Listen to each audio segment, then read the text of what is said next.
Today on the Topping Show, Bud Light makes a new can design, but will it boost sales? Alex Jones claims the deep state will try to assassinate Donald Trump. Aston Martin teams up with an EV company. YouTube may launch an online gaming platform. Infinity is debuting a new logo.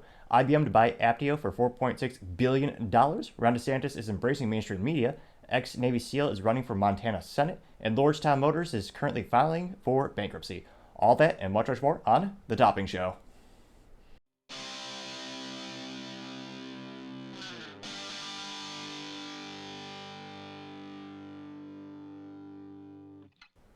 Thank you everyone for taking the time to tune in today. Today's episode of the Topping Show is sponsored by Topping Technologies. Topping Technologies is an IT value-added reseller and services company with a special proficiency in IT security. Heck, see the founder at least twice a day. Gotta say he's quite handsome and brilliant. He's me, that's the joke. If you're an IT leader or business owner and you need a little assistance, you can reach the team at sales@toppingtechnologies.com. Other interesting political news, you have an ex-Navy SEAL running for the Montana Senate, Mr. Tim Sheehy.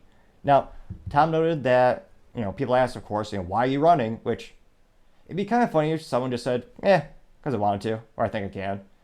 You always have, again, it wouldn't make, it'd be a bad political move on the chessboard. Like, it'd be silly, because there isn't, it's a chance for you to say your ideals, but some of these opinions or these reasons are just, I swear, copy-paste. Now, when asked, why are you running? He said, quote, "From inflation to our border to our deficit, America is ready for a change. And I think it's time for a new generation of leaders to step up. Leaders who understand servant leadership, which is putting the mission before yourself, and leaders who understand how to get the results," unquote. Now, in terms of political messaging, perfect. That is a great political message. That's a good old move on the chessboard, or the political chessboard.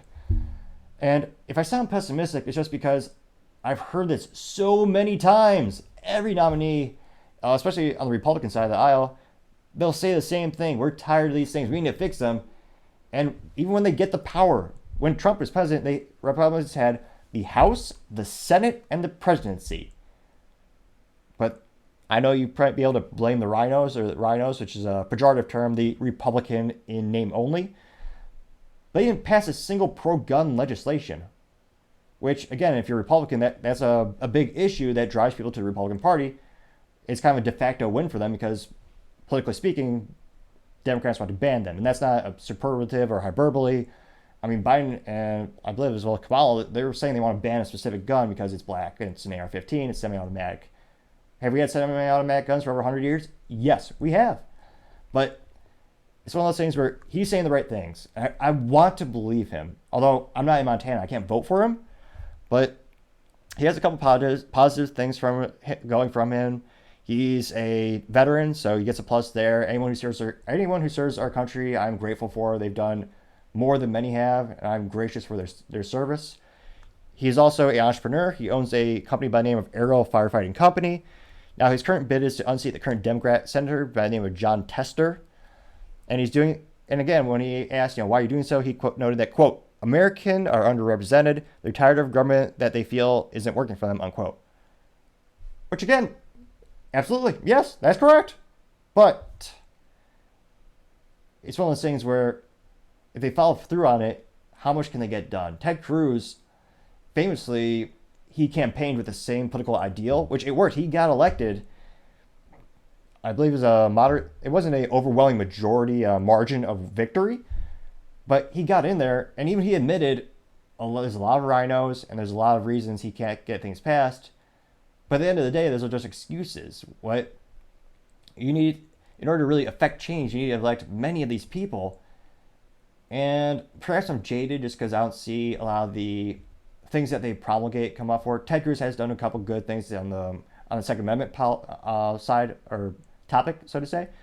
And he has had some good debates, and he does grill, so to say, or question nominees when he's going through those processes.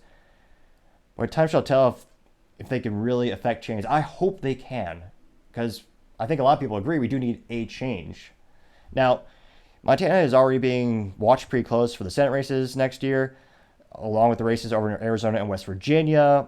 Those seats are one of a handful that are expected to control the chamber majority in the next Congress. So there's a reason this race does matter. It's kind of cliche. Every politician says this race is important, which if you're American, every race is important because it's part of the being American is voting and having a not a seat, but having a vested interest in your political freedom and your ideals. I always tell people, you're paying taxes, you should be voting. I mean, there's not a lot of benefits these days of being a U.S. citizen, but that's one of them. Is you get to vote, and hopefully you vote for things that have the great impact on your life, and hopefully decrease your taxes, maybe empower your local businesses to operate a little bit better.